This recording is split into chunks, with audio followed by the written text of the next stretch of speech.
Hi, everybody. Welcome to another episode. Today, we'll be doing another test for my HAVOC system. Uh, the story will take place in a dark fantasy setting, which is one of my personal favorites. And we will use my macro play method of role playing, which is kind of a zoomed out, generalized approach to role playing.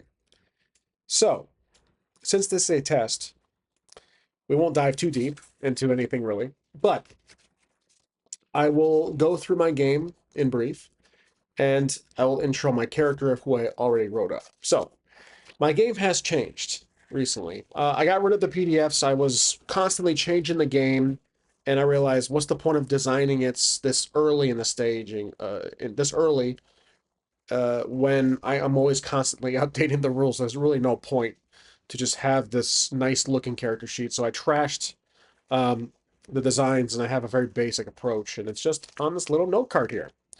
So basically, my game is a D6 pool system, and you have what's called a reserve. The reserve is a representation, an abstract representation of your character's health and overall condition and effort, really. So, three major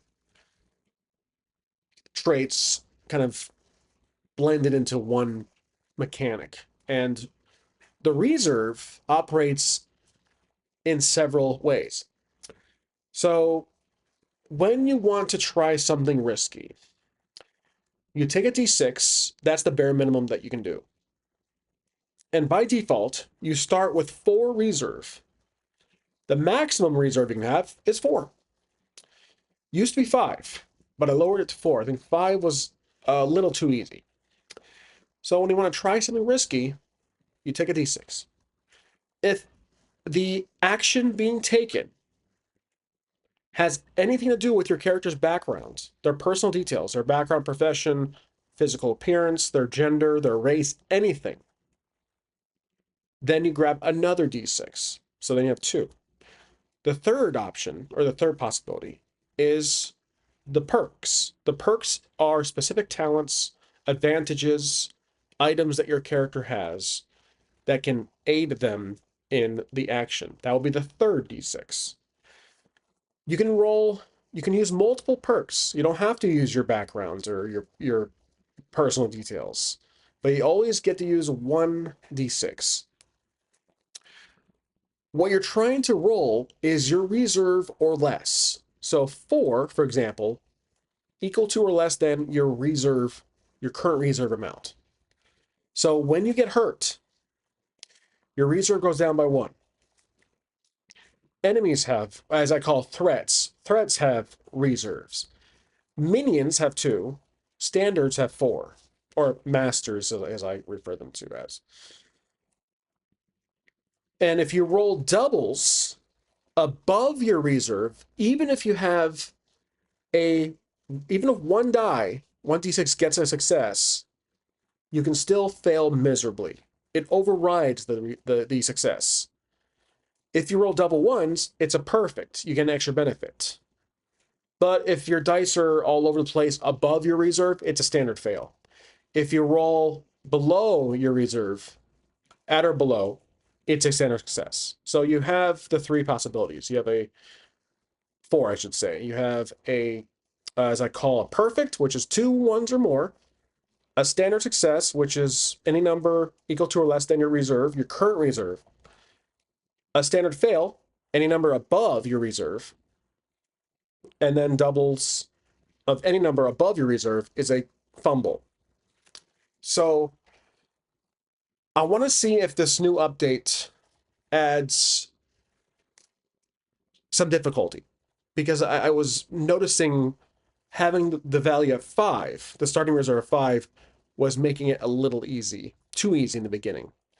But I believe tying the entire game to your reserve. Remember, there's no attributes in this game. There's no strength, constitution, wisdom, dexterity, etc., etc., etc. It is strictly this one trait your character has.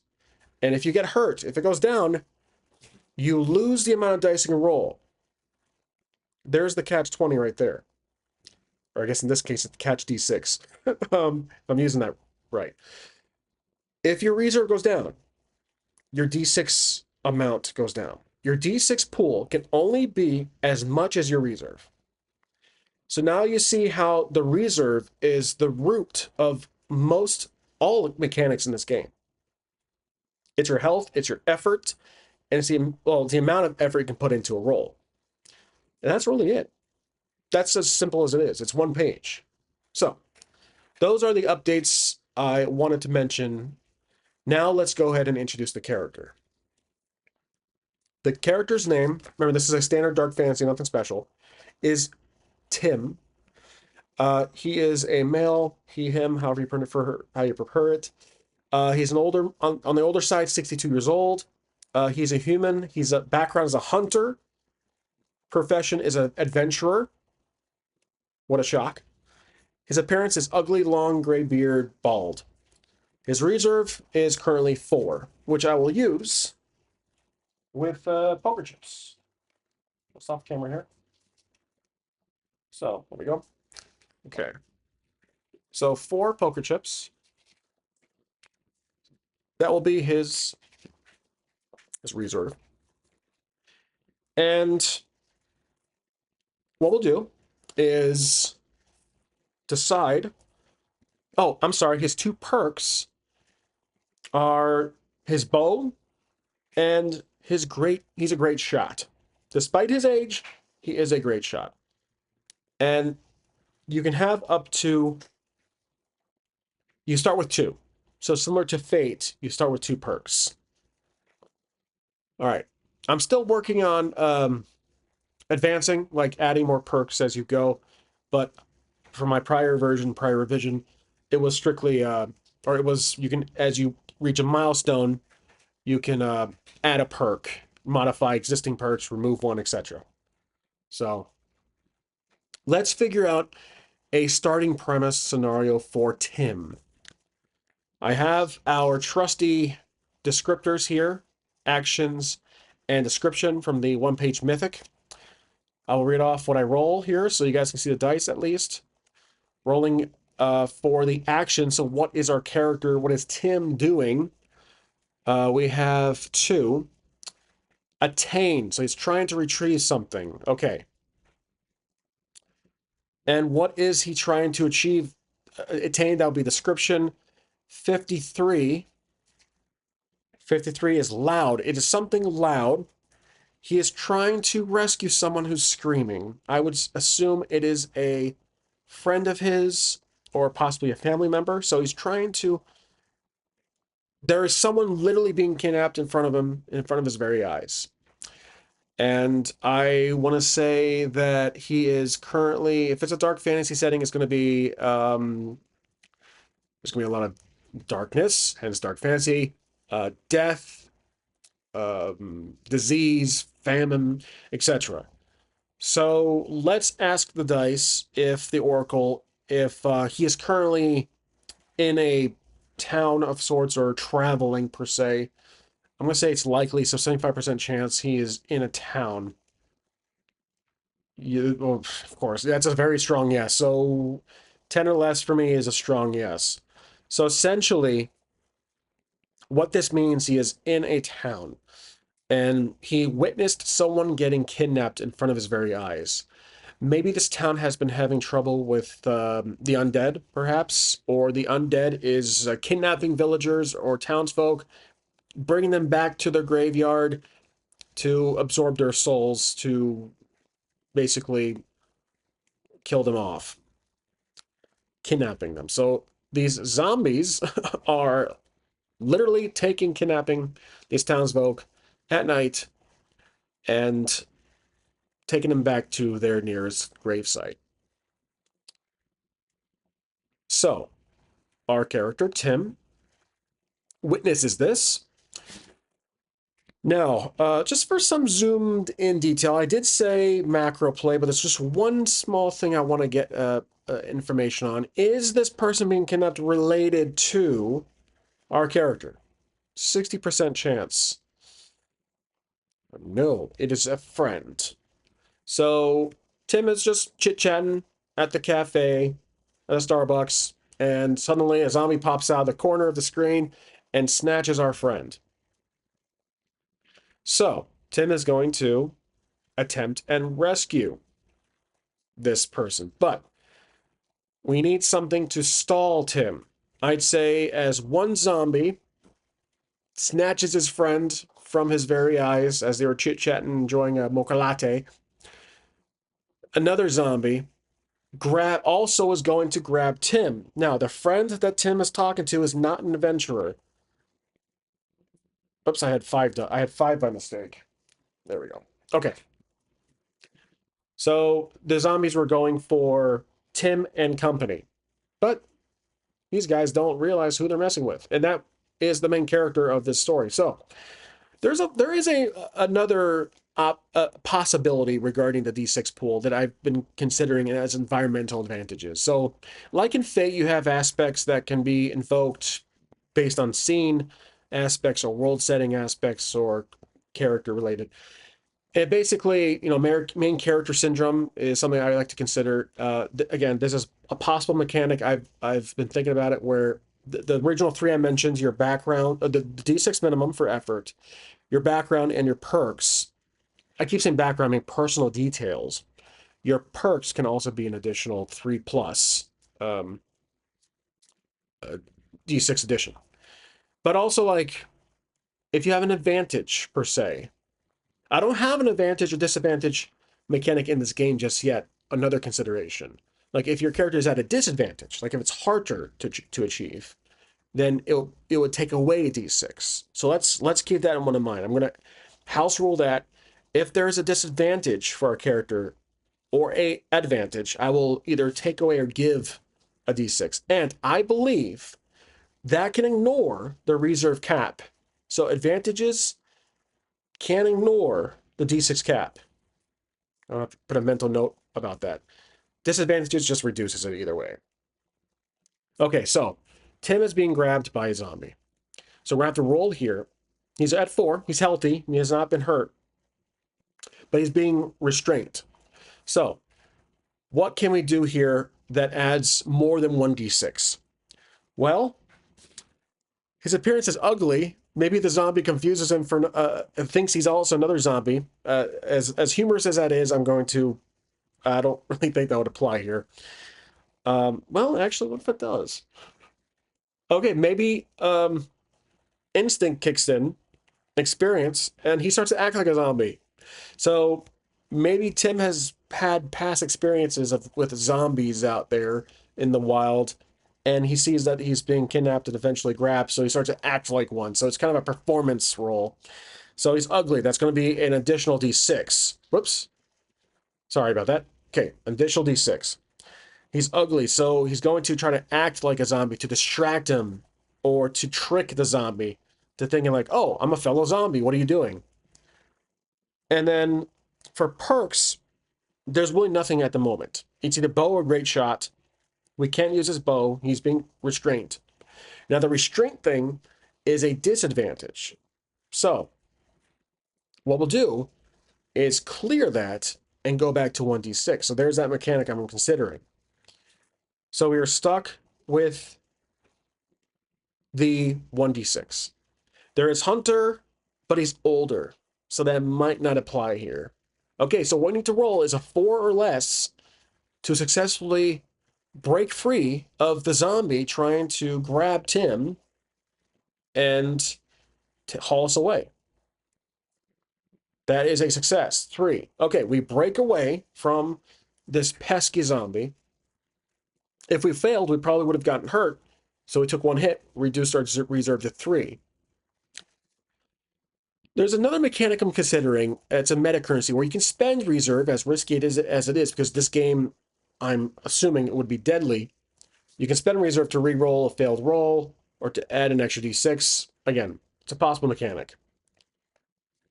All right, so he broke away. So now he's going to use his weapon of choice. So either it's a bow. I don't have a dagger as a perk, but again, inventory items in this game, like an iron sword, are abstract. I don't really mention them unless it's a perk. For bow, would be firing from far away. So I'm going to assume him being a hunter, he has a dagger handy, so he's going to use that. That's going to be the minimum D6. And because he's a hunter, he has experience killing things. This thing's already dead, but he has experience as a hunter slash adventurer. It's another D6. The perks bow, great shot don't really apply here. I feel like actually changing a perk, so I'm breaking the rules here. I'm going to change great shot to the dagger.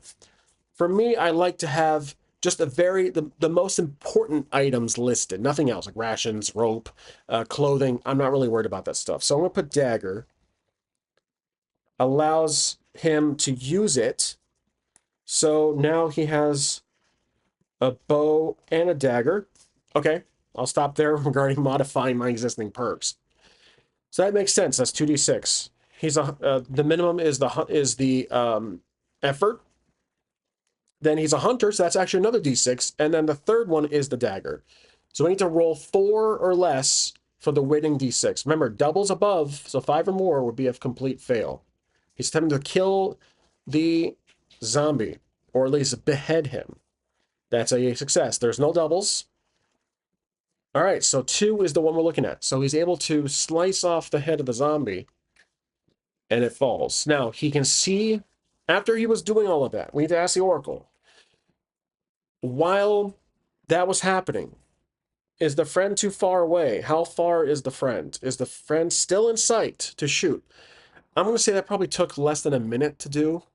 So let's say 75% chance that his friend is still in sight. Yep, that's a standard yes. Okay, so there's no disadvantage here. I'm going to roll a d6 and take his longbow and shoot it right at the zombie's head. Okay, so we're taking a 1d6, which is minimum. He's a hunter, so that gives him an advantage for hunting, so he can shoot from afar. And his bow is a third d6.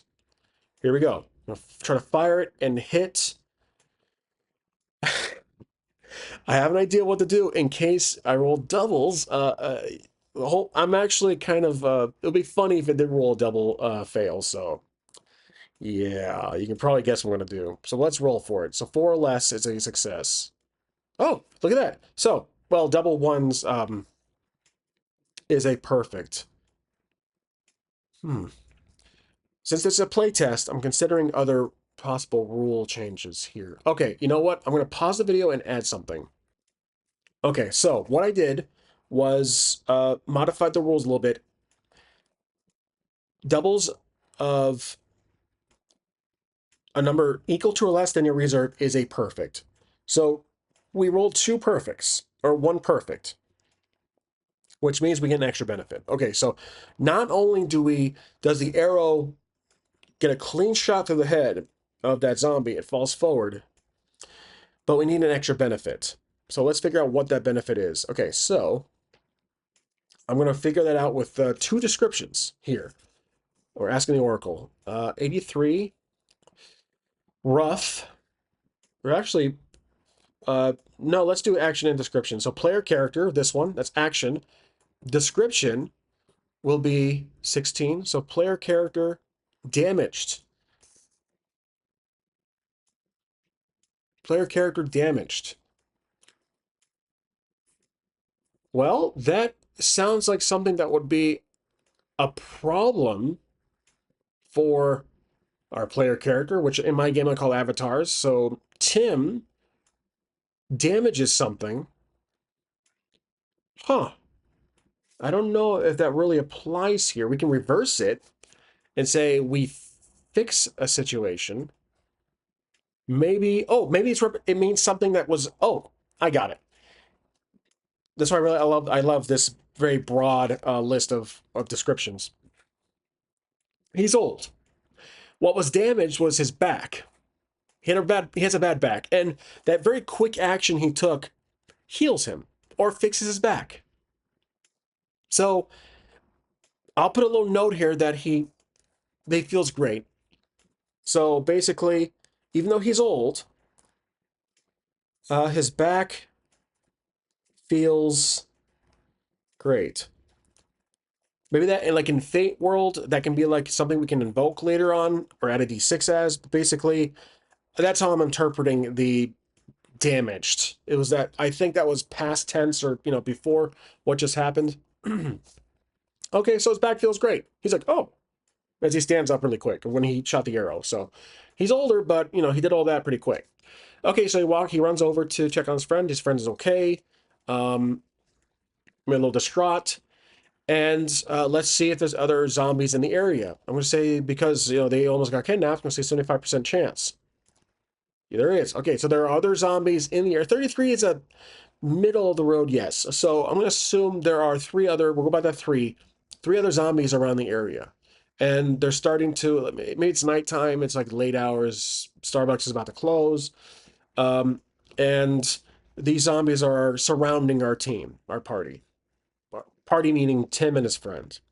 Now, that could be an advantage, but I don't think our friend is really a fighter per se. If he or she was able to get kidnapped. Remember, macro, I'm not really building much on our friend here.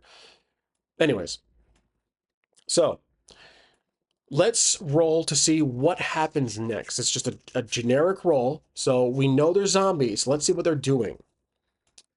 52, gain. That's the action. Now the description is 87. Rustic. The zombies are looking for something. They are looking for something to gain. I think this could lead to a sequel, but basically these zombies have been summoned magically to look for something in the town that our character Tim is in. Tim is in. Actually works. All right, so Tim needs to. That's what the zombies are doing. That's what we know as the guide, the game master, as I called in my game, the guide. But Tim doesn't know that. But he sees the zombies. Okay, so what we're going to do, he's going to do some kind of perception roll. He sees the zombies are kind of like looking around, not really attacking themselves, but they're kind of looking for, like, they're kind of rummaging around in certain random areas around in this main market area in the town. So people are scattered. The townsfolk are hiding. It's a dark fantasy, so this place is not exactly populated, but there are a few people left. So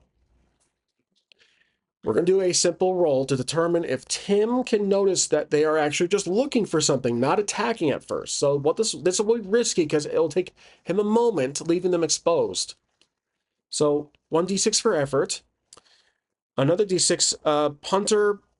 I guess that would give him a little advantage on, like, perception, trying to perceive what they're doing. So there's another d6, and that's really it. Maybe his friend can help too. Let's add a third d6 for that. Somewhere we need 4 or less. Ones, we have a perfect. So that was based on my original mechanic. 2 ones is a perfect. So let's see what he notices. We'll do the roll here. What he knows, we need extra benefit for this one. So 54 is goals. Well, that works out perfectly. Goals, and a 93 on the list is strange. So he knows that not only are they looking for something, but they have been magically summoned here based on his experience of being an adventurer for all these years, that they have been magically summoned, and they're looking for something of magical power. So something great power. So he asks his friend, or he's going to ask someone, or do we know, perhaps? Does, I don't, If his friend is here with him, was here, is by his side, they live in this town, I'm thinking. Or maybe we're visiting. Let's ask the Oracle, 50-50. Are we visiting this town to visit our friend here? There's a fellow adventurer, or I actually mentioned he wasn't an adventurer. Maybe he's a shopkeep or a friend of a friend. We'll see. 50% chance that we live here. That's a yes. We do live here. That's a very weak yes, but we do. We're considering moving out one day. So, okay, macro play. I gotta remember that.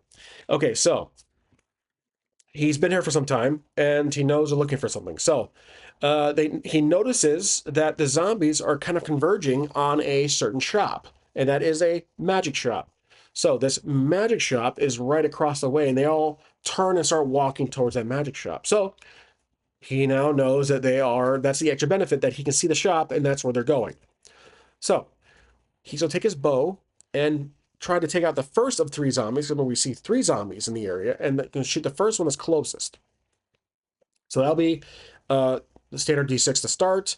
He's a hunter. That gives him a background for being able to aim at a good distance. And the third one is his bow. We're firing at the first zombie out of 3. That is a success. Okay, so we get this first zombie. All right. Then we're going to do the next one, which will be another 3. So 1 zombie's gone. The next zombie. Ooh, okay, so we did get we were close to rolling doubles there. So we got the second zombie. The third arrow, bow and arrow, firing at the furthest zombie closest to the shop. Here we go. Ooh. Oh, doubles on our number. Okay, so that's an extra benefit. So, not only does it get the final zombie, but we need to figure out what that extra benefit is. 10. No, that's going to be, wait a second. Oh, I'm sorry, 10, yeah. Burden, and then, no, that was 100, I'm sorry. Uncertain, 57. Modern. Modern uncertainty. So something that's uncertain about the last zombie. So when we killed the final zombie, it is modern. I think that he was expecting the last zombie to do something. So he killed the final zombie, and that that spawned a message of sorts, like some kind of. Remember earlier I said that these zombies were summoned, were spawned from a magical means. I think that's going to be the big bad of this scenario. So he kills the final zombie. They walk up to it, and they notice it is still alive. And so the zombie, it has an arrow through its head, and it starts talking in common. He starts talking to our party, starts talking to Tim in a very like bloody, gargly voice, explaining that you, you fiend, you bastard, you can't slow me down. I am the great Dark Lord of the land, and I'm here to take over this town. You may try, but I'm going to get what I want, blah, blah, blah. He starts going on spiel. And I think just he's familiar perhaps with this Dark Lord individual. So the big bad introduces himself, and he says there's going to be more threats coming this way. Prepare yourself. And then I think Tim just says, "Try me, sucker," and he just steps on the zombie's head and squishes it, and blood goes everywhere. So the shop door opens up, and there is this old lady just standing there, and she's worried. She's holding a broom, like in self-defense, and she's like, "What's happening out here?" And Tim explains, "Well, there's been zombies here, and they were going towards a shop. Like, do you have?" So Tim inquires if she has anything as to why the Dark Lord of Generic would want to enter the shop and find something. And she, let's say she's just too scared to talk. So she sees several dead bodies in front of her. She's an old lady, and there's a guy, Tim. Oh yeah, that's right. He's ugly, so he's not gonna be so appealing to talk to. So we need to roll as an effort to convince her to tell us what these zombies or the Dark Lord might have wanted for himself. So what we're doing is a D6 roll. That's minimum. There's nothing really to apply here. I think that's just going to have to be the luck of the roll, because ugly is a disadvantage, but the minimum is 1d6. So we need 4 or less. Yeah, no. Okay, there is a fail. So luckily we were rolling 2. So there is a thing. There is a even though you can roll multiple dice in this game, the doubles can be a major setback for you. So keep that in mind. All right. So he fails. She screams after seeing the dead bodies, and she shuts the door. You can hear a bunch of deadbolts being locked and a chain and a giant table pushed. Like, she doing that? So the friend is kind of further back. They walk up to us and says, "What happened?" And Tim just says that ladies no help. Whatever these zombies the Dark Lord wanted is in her shop. And so let's figure out what happens after this moment while we are talking outside the shop. One, attain again, and for that was the action. Attain 78. Quiet. Okay, so quiet. Everything goes dead silent. Attain is going to be the Dark Lord. He's coming in, but we don't know that just yet. Tim does not know that just yet.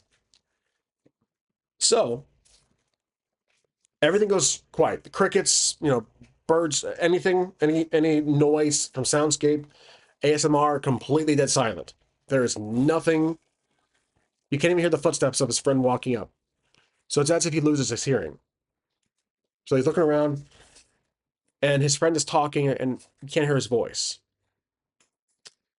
Suddenly, his friend starts to like change appearance into a zombie, and then several other onlookers are also changing into zombie appearances.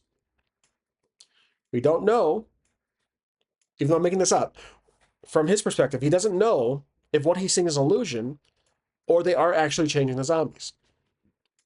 Because he's old, he's experienced with this kind of shit.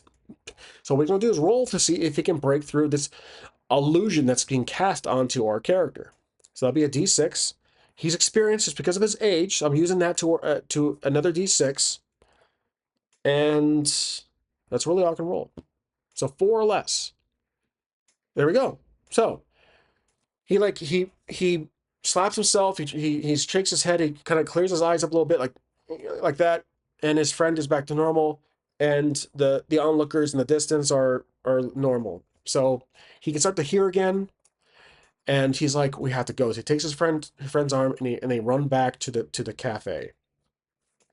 So while they're running to a safe spot, something appears. And let's figure out what appears. Okay, I'm gonna roll 2 actions. Whatever appears is doing the following: 13. A character, well, of course. I mean, the best roll tonight. A character appears. 41. Helpful. Really? Well, maybe helpful for. Hmm. Helpful. A helpful character. Okay. All right. I'll go with it. So this helpful character appears, and it is a traveling sage. Keep it cliche. A traveling sage appears, and it has the sage appears because has been called on. It has been following the evil of the Dark Lord, Voldemort LLC, um, because this has craziness has been happening. So this powerful sage appears because of the Dark Lord's presence.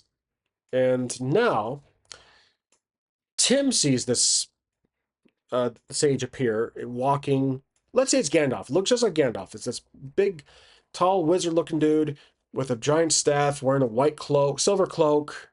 Gandalf the Gray's cloak. Let's just take from existing IP just to keep this moving. And so he appears. Tim stops. The friend stops. A few onlookers are turn their heads, and he appears. Tim looks at Gandalf and says, "And you are?"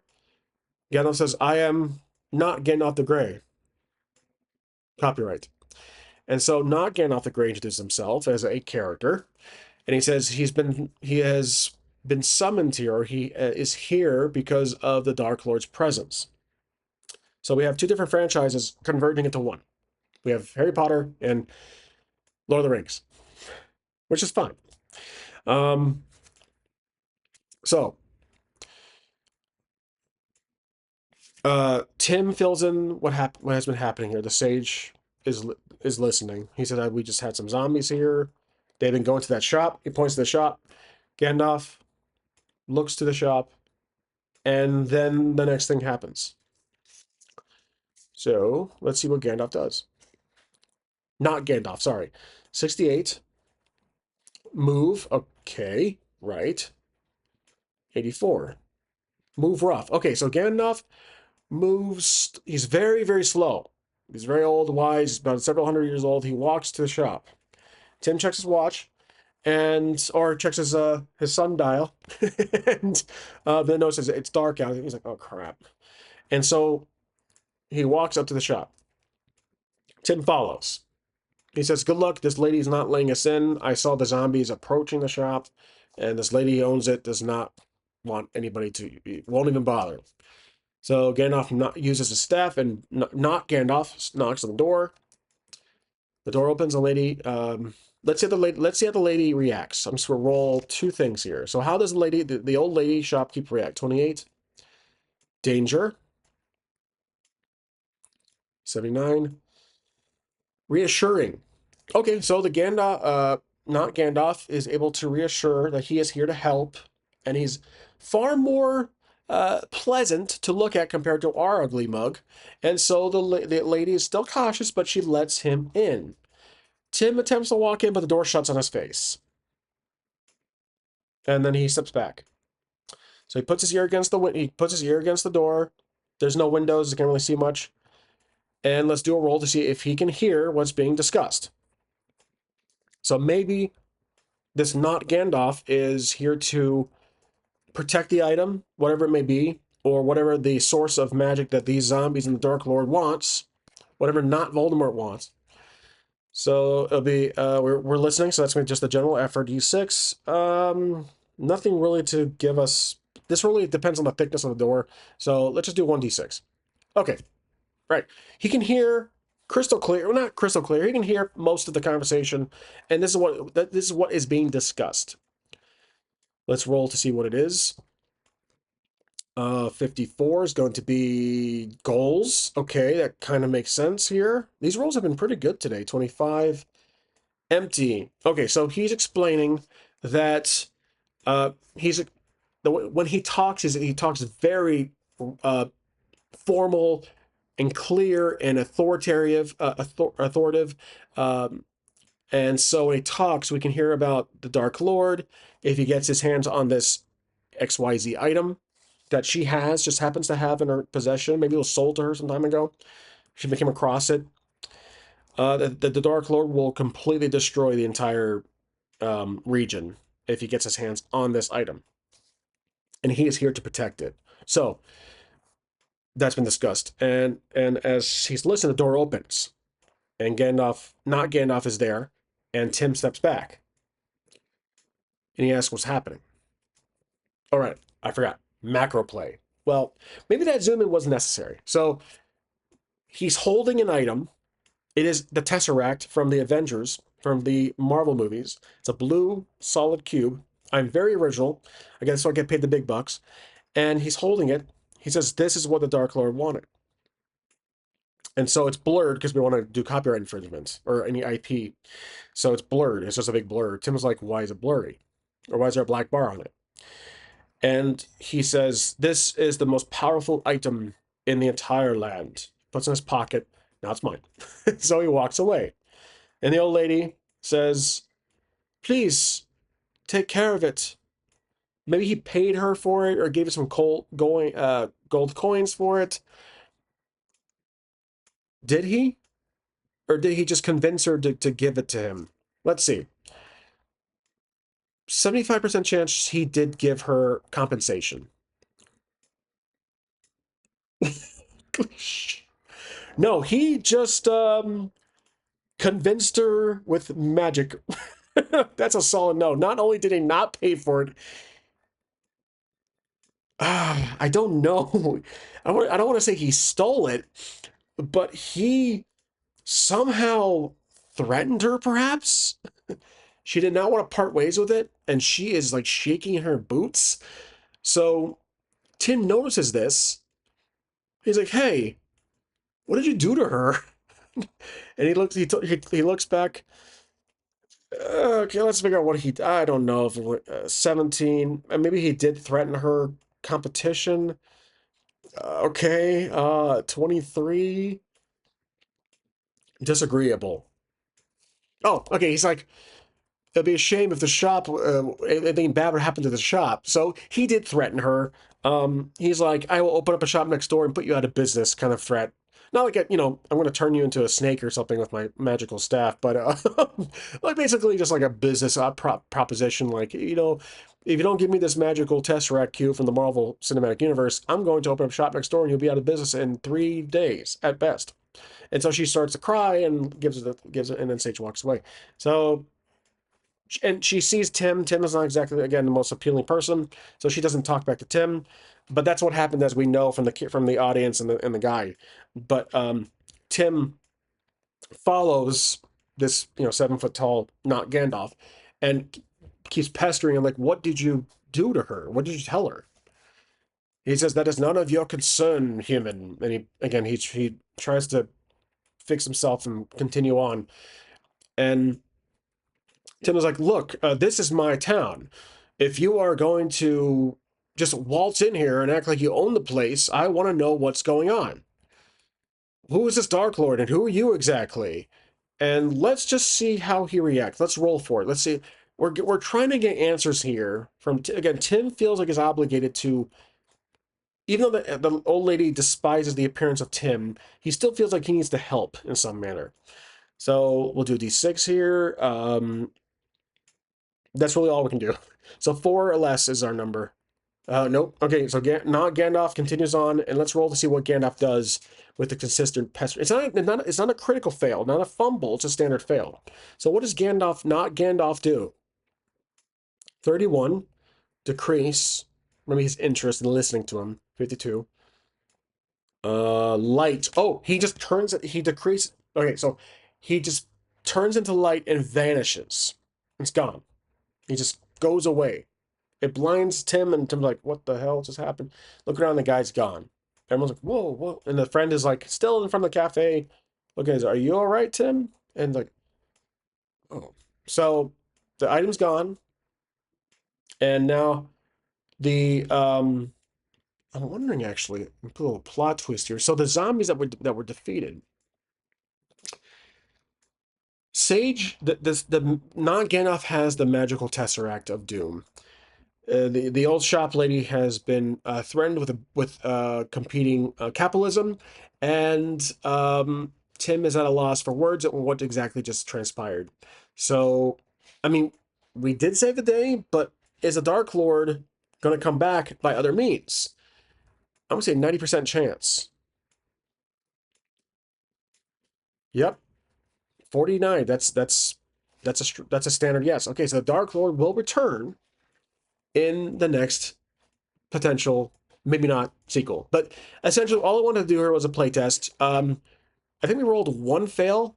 I didn't roll, if I recall correctly, I didn't roll any critical fumbles.